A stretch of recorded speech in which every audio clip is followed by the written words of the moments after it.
fossil record is studied by paleontologists. And incidentally, fossils have been known about since ancient times. Aristotle spoke of them. It's pretty interesting. Soft-bodied creatures are much rarer to find fossilized. Many factors to take into consideration, and is fairly easy to see why the fossil record is incomplete. And scientists will admit it's very incomplete. But check out this stat. 0.1% to 1% is what scientists are working with. So that means at least 99% of all creatures that existed, fossils of their existence, have not yet been found.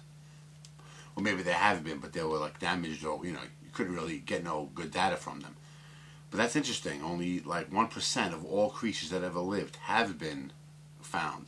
So maybe it's not fair to say like the fossil record doesn't prove anything, because even the little bit that they do have, the 1%, certainly does show some very interesting, things, and we'll get into that here. If you took like a puzzle, say a 1,000-piece puzzle, and you only had a couple of pieces to work with, and you looked at them, you wouldn't really have an idea of what the picture really is. And that's what scientists are up against. So you have to cut them some slack in that department, Ironically, the fossil record was originally put in order by creationist geologists. It's called the principle of superposition. 17th century Danish polymath Nicholas Steno. It talks about, fossils from the shallowest to the deepest, the newest to the oldest. Like the ones on top will be obviously more new than the ones you find, meters, many meters below that one. But I guess it'll get to this in the book, but I guess if there's an earthquake or upheaval of ground or something, then that order could be, could be out of order. You might find older fossils on top, if there was an earthquake or something, catastrophic happened. But the book, I'm sure we'll get to that later. Since about 1945, they've been using radioactivity, radioisotopes, and they're supposed to be very accurate. It speaks of what would constitute evidence for evolution in the fossil records. First, the big evolutionary picture, a scan through the entire sequence of rock strata, could show early life to be quite simple, with more complex species coming later. Like now, I guess, would be the most complex in all of history, perhaps. Later species would have traits that make them look like the descendants of earlier ones. And since the history of life involves the splitting of species from common ancestors, we should be able to see this splitting and find evidence of those ancestors. Fossil marsupials, for instance, were found in profusion only in Australia, and that's where most modern marsupials live. This suggested that modern species descended from the fossil ones. Those fossil marsupials include some of the most bizarre mammals that ever lived, including a giant 10-foot kangaroo with a flat face, huge claws, and a single toe on each foot. That's a cool creature. That's like something you see on Sci-Fi Channel. Although the fossil record of plants is sparser, they lack easily fossilized hard parts. They show a similar evolutionary pattern. The oldest are mosses and algae, followed by the appearance of ferns, then conifers, then deciduous trees, and finally flowering plants. So the appearance of species through time, as seen in fossils, is far from random. Simple organisms evolved before complex ones, predicted ancestors before descendants. The most recent fossils are those most similar to living species, and we have transitional fossils connecting many major groups. No theory of special creation or any theory other than evolution can explain these patterns. So that is an interesting fact too. Like the newest fossils you find do resemble creatures living on Earth right now, and then you find other ones that look totally different. It does suggest a change or mutation of sorts. Even some creationists will admit that minor changes in size and shape might occur over time, a process called microevolution. But they reject the idea that one very different kind of animal or plant can come from another. That's macroevolution.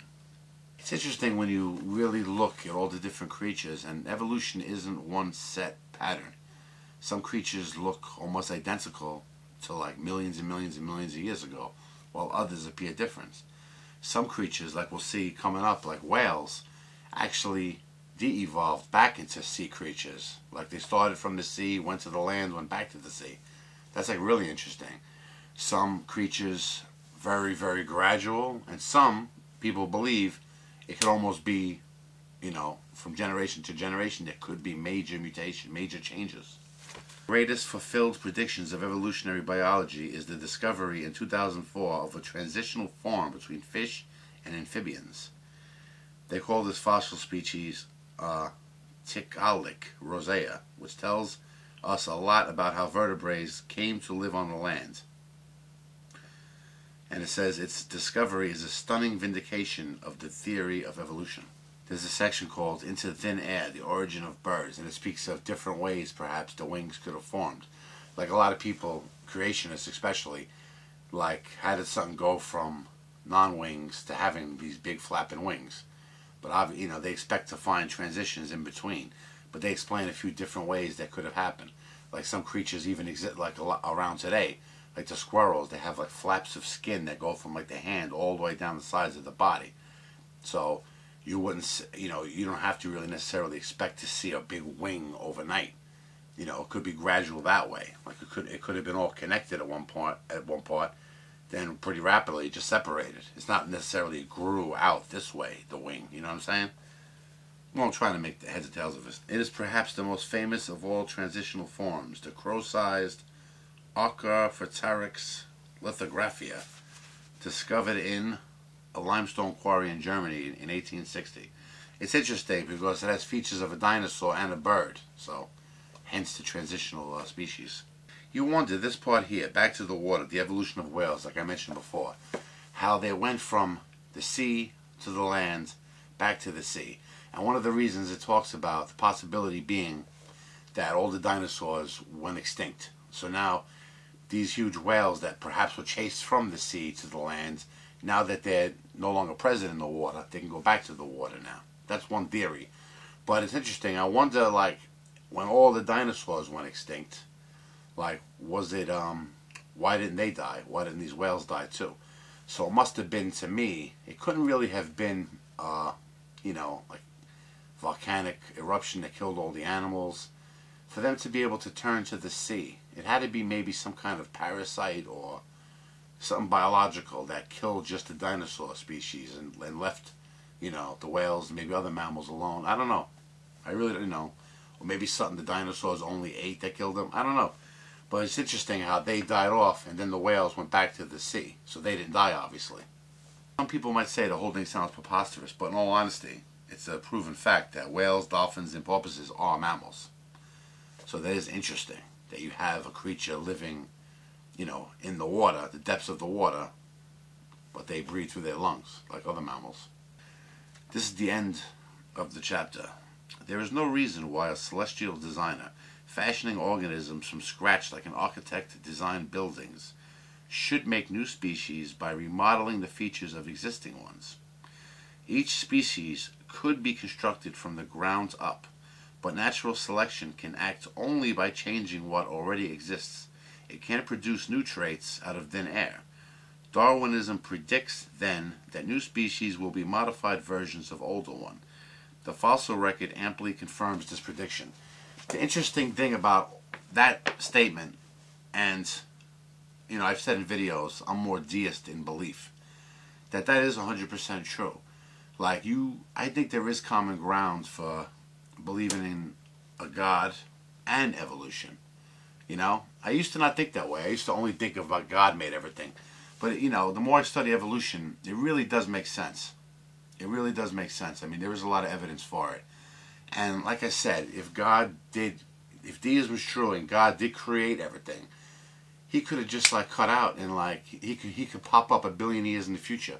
He doesn't have to be there for every little change, every little happenstance, everything that happens on Earth. He doesn't have to be there for that. Like a farmer plants the seeds, comes back and 6 months later, what happens? You got a big giant bush where he threw them seeds, you know what I mean? So God could be that way too, Doesn't explain everything, but to ignore evolution, at this point, the more I see and read, like I said, I'm always going to believe in God, I'm always going to believe in a creator, but evolution, people really shouldn't be ignorant to it. There is a lot of interesting things about it that you know, you can't just dismiss. Anyway, see you next time.